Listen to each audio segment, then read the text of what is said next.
नमस्कार दोस्तों, स्वागत है आपका न्यू डिस्कशन में। आइए डिस्कस करते हैं आज का करंट अफेयर्स। योम किप्पुर युद्ध दिया है, ये चर्चा में क्यों है इसके बारे में जानेंगे। योम किप्पुर युद्ध को जिसे अक्टूबर युद्ध या रमजान युद्ध के रूप में भी जाना जाता है, यह 1973 में हुआ था। 1973 में हुआ था। किसके किसके बीच हुआ था? इजराइल, मिस्र और सीरिया, तीन देशों के बीच में हुआ था। इजिप्ट यानी मिस्र, इजराइल और सीरिया, तीन देशों के बीच में हुआ था। यह युद्ध अभी चर्चा में क्यों है? इसलिए चर्चा में है ताकि फलस्तीन, यह है गाजा पट्टी और यह है वेस्ट बैंक, दोनों एरिया है को मिलाकर बोला जाता है फलस्तीन। यहीं पर एक आतंकवादी या चरमपंथी संगठन है जिसका नाम है हमास, जो गाजा पट्टी में रहता है। तो हमास के द्वारा इजराइल पर लगातार मिसाइल अटैक किए गए हैं, तो इजराइल के द्वारा भी अभी जवाबी कार्रवाई दिया जा रहा है। तो दोनों के बीच में युद्ध इस समय चल रहा है। गाजा पट्टी में जो निवास करता है हमास और इजराइल, दोनों के बीच में अभी जंग स्टार्ट है। तो इसलिए चर्चा में याद दिला दिया कि जो 1973 में हुआ था यम किप्पुर युद्ध, उसकी याद दिला दिया कि अभी फिर से उसी तरीके का ये संघर्ष है, ये धीरे धीरे उसमें बदल ना जाए।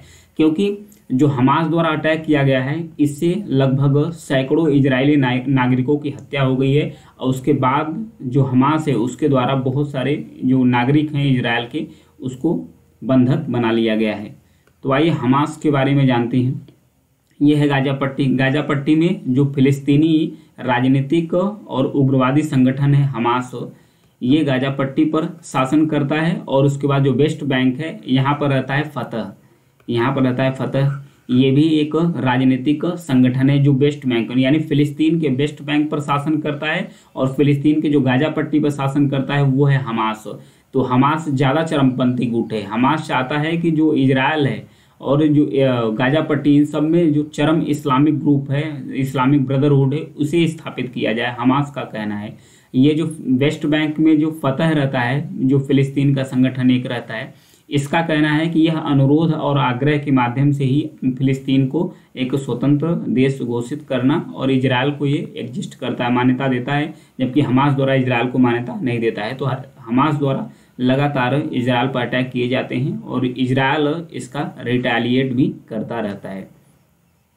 तो और भी इसके बारे में जानते हैं यम किप्पुर है क्या। यम किप्पुर यहूदी धर्म और जो सामरी धर्म है, इसमें सबसे पवित्र दिन माना जाता है यम किप्पुर के दिन।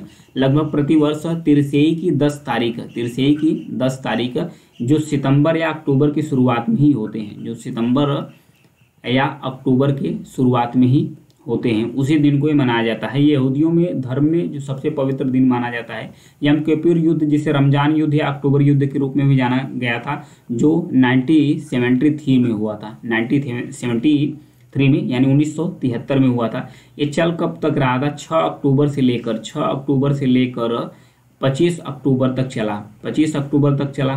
तो 25 अक्टूबर तक चला तो फिर इस जो था यम किप्पुर का युद्ध, इस दिन पवित्र दिन था। तो उस समय संघर्ष विराम को भी बताया गया कि ये जो पवित्र दिन है, पवित्र दिन में ही युद्ध शुरू हो गया था। तो इसको प्रायश्चित का दिन भी माना जाता है। तो लोग इसके बाद प्रायश्चित भी किए थे। तो इस युद्ध का नतीजा क्या निकला था? इस युद्ध का नतीजा यह निकला था कि इजराइल के द्वारा गाजा पट्टी का बहुत सारा इलाका कैप्चर कर लिया गया था और वेस्ट बैंक का भी कर लिया था। फिर उसके बाद जो सीरिया है, सीरिया का जो गोलान हाइट्स है, गोलान हाइट्स एक पर्वतीय क्षेत्र है, गोलान हाइट एक पर्वतीय क्षेत्र है, इसे इजराइल के द्वारा कब्जा कर लिया गया। प्लस इजिप्ट का जो सिनाई पेनिनसुला है, इसे भी इजिप्ट के द्वारा कब्जा कर लिया गया था। बाद में हालांकि इजराइल द्वारा इन दोनों क्षेत्रों को छोड़ा गया, जब सीरिया और इजिप्ट यानी मिस्र के द्वारा इसे मान्यता दी गई कि इजराइल भी एक देश है जो एग्जिस्ट करता है मध्य पूर्व एशिया में।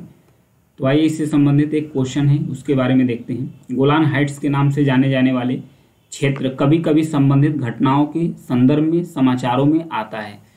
तो गोलान हाइट्स कहाँ है? मध्य एशिया में है, मध्य पूर्व में है, दक्षिण पूर्व एशिया में है, मध्य अफ्रीका में है। तो ये है गोलान हाइट्स, ये है गोलान हाइट्स। यह मध्य पूर्व यानी मिडिल ईस्ट एशिया में एग्जिस्ट करता है, मिडिल ईस्ट में है। कहाँ पर है?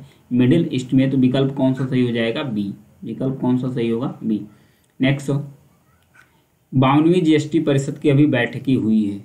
तो जो 52वीं जीएसटी परिषद है, इसकी बैठकें में कई सारे महत्वपूर्ण सिफारिशें इसमें की गई है। जीएसटी अपीली न्यायाधिकरण की नियुक्ति में संशोधन भी प्रस्तावित इसमें किया गया है। कुछ अध्यक्ष और सदस्यों की नियुक्ति की भी शर्तों को भी इसमें लागू किया गया है। जो बाजरा का आटा है उसमें जीएसटी दर में भी संशोधन किया गया है, उसको रेट को भी ऊपर नीचे किया गया है। जो गैर प्री पैकेज्ड और बिना लेबल वाले रूप में बेचे जाने वाला बाजरा का आटा है उसमें जो जीएसटी है उसमें तो 0% लगाया गया है, लेकिन जो पूर्व पैक और लेबल किए गए रूप में बेचे जाते हैं, यानी कि जो बाजरे का आटा पैक करके सील पैक करके बेचा जाता है उसमें लेबल लगा होता है, उसमें 5% जीएसटी लागू कर दिया गया है। जो एक्स्ट्रा न्यूट्रल एल्कोहल है इसको जीएसटी से बाहर रख दिया गया है। यह एकदम न्यूट्रल एल्कोहल, मतलब कि जो एल्कोहल है इसकी मात्रा बहुत ही कम है। गुड़ पर जीएसटी कम कर दिया गया। पहले गुड़ पर जीएसटी 28% था, अभी घटाकर 5% कर दिया है। कितना कर दिया है? 5% कर दिया है। विदेश में जाने वाले जहाज हैं जो उसकी पर IGST लगता था, IGST लगता है, उसमें भी छूट इसमें कर दिया गया है। और जीएसटी की दरों में भी काफ़ी बदलाव आए हैं। तो जीएसटी परिषद के बारे में जानेंगे क्योंकि इसकी बैठक हुई थी, तो इसके बारे में देखते हैं। अनुच्छेद 279A के तहत इसे संवैधानिक दर्जा दिया गया है। इसे संवैधानिक दर्जा दिया गया है क्योंकि 101वां संविधान संशोधन अधिनियम 2016 में इसे संवैधानिक दर्जा दे दिया गया था, आर्टिकल 269A के तहत। ये था। जीएसटी का कार्य क्या है?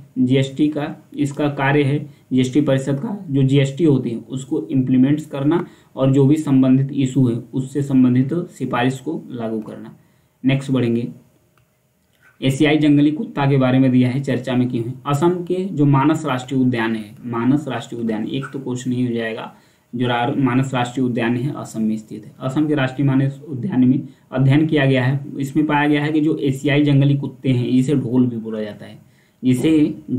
जाता है, ये और बाघों के बीच में सह अस्तित्व की संभावना देखी गई कि मतलब दोनों साथ साथ पाए गए मानस राष्ट्रीय उद्यान में।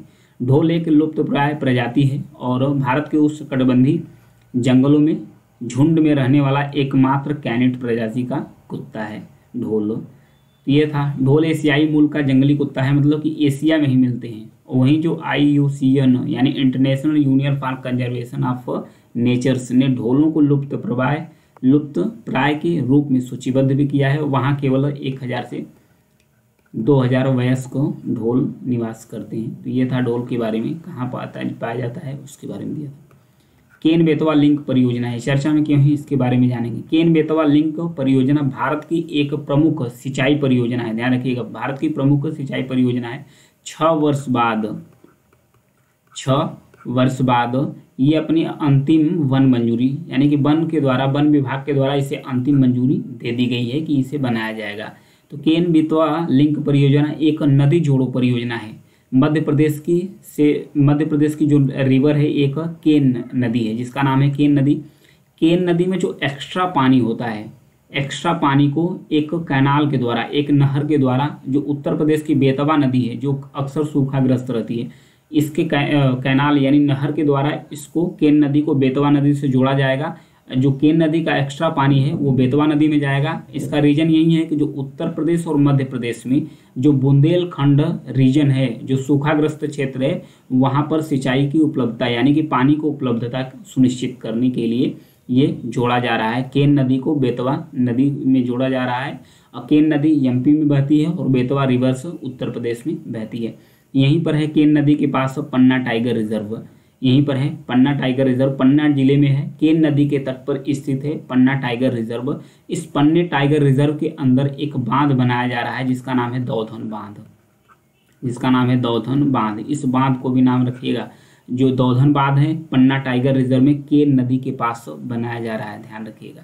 तो ये था इसके बारे में, केन और बेतवा के बारे में। आगे बढ़ेंगे। आगे हांगजो एशियाई गेम्स के बारे में दिया है। हांगजो चाइना का एक शहर है, चाइना यानी चीन का एक शहर है। यहीं पर जो 19वां एशियाई खेल आयोजित किए गए थे। इस बार भारत ने इतिहास रच दिया है। पहली बार एशियाई गेम्स में भारत ने 100 का आंकड़ा पार कर लिया है। भारत ने 100 का आंकड़ा पार कर लिया है। भारत ने 28 स्वर्ण और 38 रजत, फिर उसके बाद 41 कांस्य यानी कि ब्रॉन्ज मेडल के साथ भारत लगभग 107 मेडल जीतकर भारत ने इतिहास रच दिया है। भारत ने इतिहास रच दिया है। तो वहीं भारत ने 28 स्वर्ण 38 रजत है, 41 कांस्य है, 101 पदक जीत लिया है। भारत के प्रदर्शन ने 2008 के एशियाई खेलों में 8वें स्थान से अपनी रैंकिंग को भी सुधार लिया है। 8वें स्थान से एशियाई गेम्स में भारत का स्थान कितना था? 8वां स्थान था। अभी सुधर कर कितना आ गया, ये बहुत ही इंपॉर्टेंट है। भारत की एशियाई गेम्स में रैंकिंग आ गई 4th। कितनी रैंकिंग आ गई? 4th। पहले स्थान पर चीन है, फिर जापान है, फिर साउथ कोरिया यानी कि दक्षिण कोरिया है, उसके बाद चीन, जापान, दक्षिण कोरिया के बाद भारत का स्थान आ गया 4था एशियाई गेम्स में। एथलेटिक्स की बात किया जाए तो भाला फेंकने में नीरज चोपड़ा ने स्वर्ण पदक जीता है। नीरज चोपड़ा के साथ ही एथलेटिक्स में 6 स्वर्ण पदक आए हैं और टोटल एथलेटिक्स में अगर पदकों की बात की जाए तो 29 पदक आए हैं। टोटल एथलेटिक्स में 29 पदक आए हैं। बैडमिंटन की भी जीत हुई है। इसमें रंकी रेड्डी और चिराग शेट्टी ने बैडमिंटन ने भारत के लिए पहला एशियाई खेलों का युगल स्वर्ण हासिल किया है। पहला एशियाई खेल का ये स्वर्ण हासिल किया गया है किसमें? बैडमिंटन में। हॉकी टीम भी विजयी रही। पुरुष हॉकी टीम ने स्वर्ण पदक जीता और अगले साल ओलंपिक के लिए अपनी सीधी योग्यता के लिए भी इन्हें मान्यता मिल गई। और भी खेल इसमें शामिल किए गए हैं। रोलर स्केटिंग है, नौकायन है, टेबल टेनिस है, रोइंग है, घुड़सवारी खेल है। ये सब नए खेल भी भारत से इसमें शामिल किए गए थे। नेक्स्ट आगे बढ़ेंगे।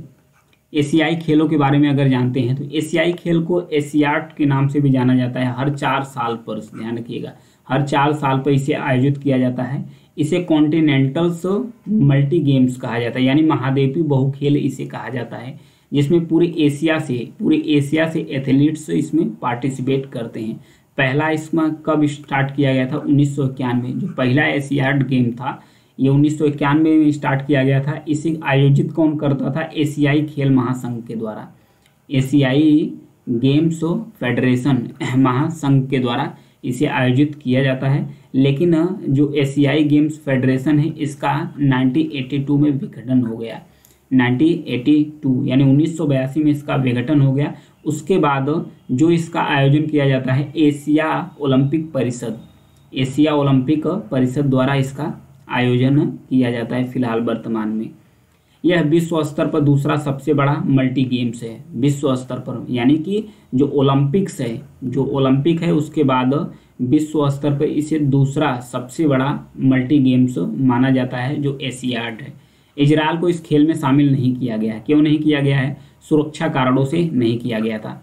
जापान का एक शहर है जिसका नाम है म्यूनिख।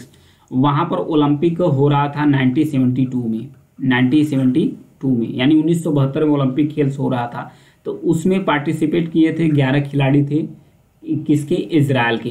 तो जो इजरायल के 11 खिलाड़ी हैं इनका वहाँ पर नरसंहार हो गया था। फिलिस्तीनी आतंकवादी गुटों के द्वारा 11 खिलाड़ियों का वहीं पर नरसंहार हो गया था। तो इस सुरक्षा कारणों की वजह से इजरायल को इसमें गेम में शामिल नहीं किया गया है। हालांकि जो इजरायल की जो सबसे ताकतवर खुफिया एजेंसी है जिसका नाम है मोसाद ने इन 11 खिलाड़ियों का बदला चुन चुन कर लिया। जितने भी लोग शामिल थे सबको मारा मोसाद ने। ये बदला तो ले लिए लेकिन सुरक्षा कारणों की वजह से इसे शामिल नहीं किया गया था। भारत ने एशियाई खेलों का पहला जो संस्करण हुआ था 1951 में, इसे भारत ने आयोजित किया था नई दिल्ली में। और भारत का जो नवा संस्करण हुआ था एशियाई गेम का, पहला भी किया था, नवा संस्करण भी भारत के द्वारा आयोजित किया गया था 1982 में भी आयोजित किया गया था। तो ये था एशियाई गेम्स के बारे में। आगे बढ़ेंगे। हेरात प्रांत के बारे में दिया है। हेरात प्रांत अफगानिस्तान के अंतर्गत, ये चर्चा में क्यों है इसके बारे में जानेंगे। इस प्रांत में 6.3 तीव्रता का एक शक्तिशाली भूकंप आया था जिसके कारण पूरे गांव ही तबाह हो गया। इसके अंदर जो गांव एक था वो पूरा गांव ही तबाह हो गया। लगभग 1000 से अधिक लोगों की मृत्यु यहाँ पर हो गई है। तालिबान सरकार ने तत्काल सहायता की अपील की है लेकिन अफगानिस्तान आर्थिक संकट का सामना कर रहा है जिसके कारण ये सक्षम नहीं हो पाया। अफगानिस्तान में भूकंप आने का खतरा बना रहता है क्योंकि जो अफगानिस्तान रीजन है यूरेशियन और भारतीय टेक्टोनिक प्लेटों के जंक्शन पे है। जो यूरेशियन प्लेट है और उसके बाद जो भारतीय प्लेट है इसके जंक्शन पर स्थित है अफगानिस्तान। तो ये जो प्लेटें जब आपस में संचलन करती है, चाहे यूरेशियन प्लेट हो गया चाहे भारतीय प्लेट हो गया, जब थोड़ा बहुत संचलन होता है, घर्षण होता है, तो जाहिर सी बात है अफगानिस्तान में भूकंप आना ही आना है। तो इसलिए भूकंप यहाँ पर अधिक आते हैं। हेरात अफगानिस्तान का जो 34 प्रांत है, जो 34 प्रांत है उसमें से एक है। बगीस, फराह और घोर प्रांत को मिलाकर अफगानिस्तान का उत्तर पश्चिम क्षेत्र बनाता है, उत्तर पश्चिम क्षेत्र भी बनाता है।